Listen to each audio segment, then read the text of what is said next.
Have you ever wondered why one of the most mysterious ancient books is missing from most Bibles? A book that speaks of angels descending from heaven, giants walking the earth, heavenly visions, and God's coming judgment. Some people claim it was deliberately removed because it revealed secrets humanity was never supposed to know. Others believe it was never meant to be part of the Bible in the first place. So what is the truth? Was the Book of Enoch hidden? Was it banned?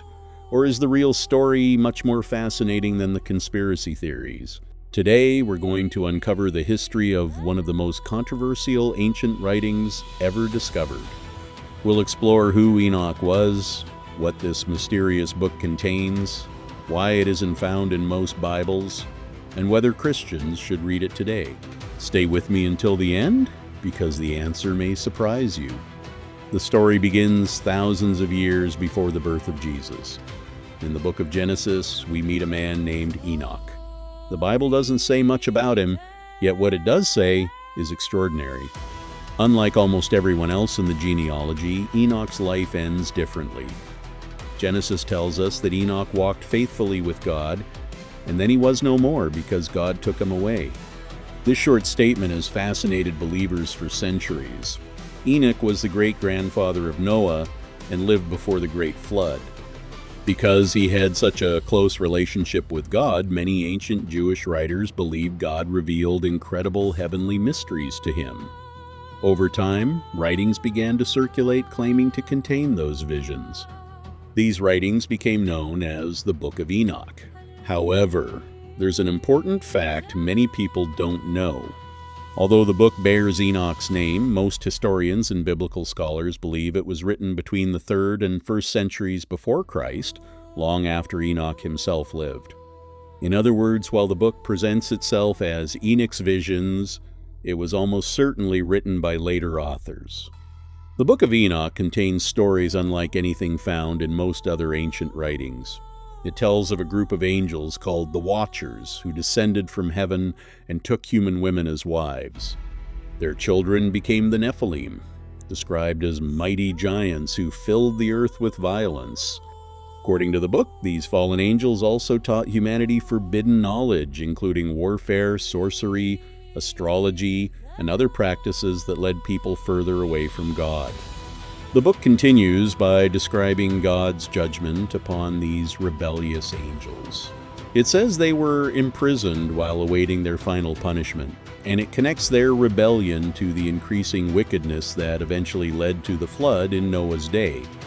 Beyond this, the Book of Enoch contains visions of heaven, prophecies about the coming judgment, descriptions of angels, and even passages that many readers believe point toward the coming Messiah. It's easy to see why this book captures the imagination. It expands on stories briefly mentioned in the Bible and fills in details that many people have always wondered about. But this leads to one of the biggest questions of all. If the Book of Enoch is so fascinating, why isn't it included in most Bibles? Many videos online claim that powerful church leaders secretly removed the Book of Enoch to hide the truth. While this idea makes for an exciting story, history paints a different picture. The truth is that the Book of Enoch was not universally accepted into the Bible and then later removed. Instead, most Jewish communities and later most Christian churches never recognized it as part of the biblical canon in the first place. That difference is extremely important. One reason was the question of authorship. Since the book was written long after Enoch lived, many religious leaders concluded that Enoch himself could not have written it. Because of this, they questioned whether it should be considered inspired scripture.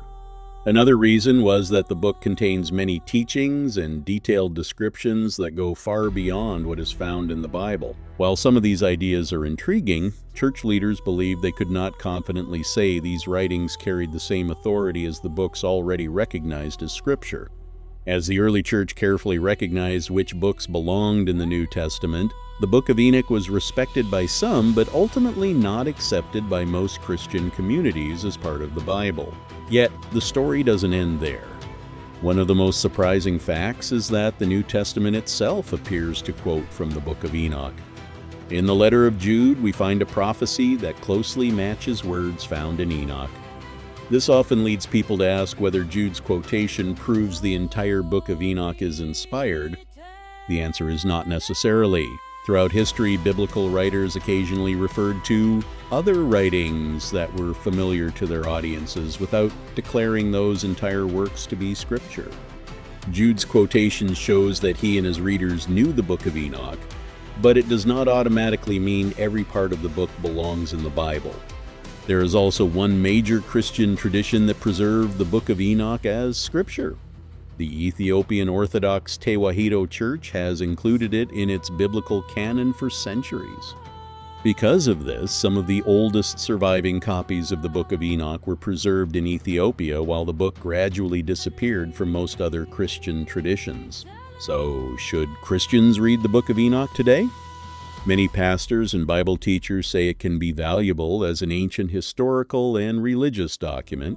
It helps us understand how many Jewish people thought about angels, judgment, and the coming Messiah during the centuries before Jesus was born. However, they also encourage believers to remember that most Christian traditions do not consider it inspired scripture. For that reason, it should never replace the Bible as the foundation of Christian faith. Whether you accept the Book of Enoch as inspired or simply as an important historical writing, it reminds us of timeless truths. God is holy, sin has consequences, evil will not last forever. God will judge wickedness, and those who walk faithfully with him will never be forgotten. Perhaps that is why the story of Enoch himself continues to inspire people thousands of years later. Out of all the generations before the flood, he was remembered not for his wealth or power, but because he walked with God. The mystery surrounding the Book of Enoch continues to spark curiosity across the world. Some see it as a forgotten treasure, others believe it should remain outside the biblical canon. Whatever your opinion, it's important to separate historical evidence from popular myths. The Book of Enoch was not simply removed from a universally accepted Bible. Rather, most Jewish and Christian communities never included it in their canon, while the Ethiopian Orthodox Church preserved it as scripture. Thank you for watching. If you enjoyed this documentary, don't forget to like this video, subscribe to Faithwave Gospel, and share your thoughts in the comments below. Would you read the Book of Enoch for yourself? And do you think it should be part of the Bible? I'd love to hear your thoughts. Until next time, may God bless you, strengthen your faith, and guide you into His truth.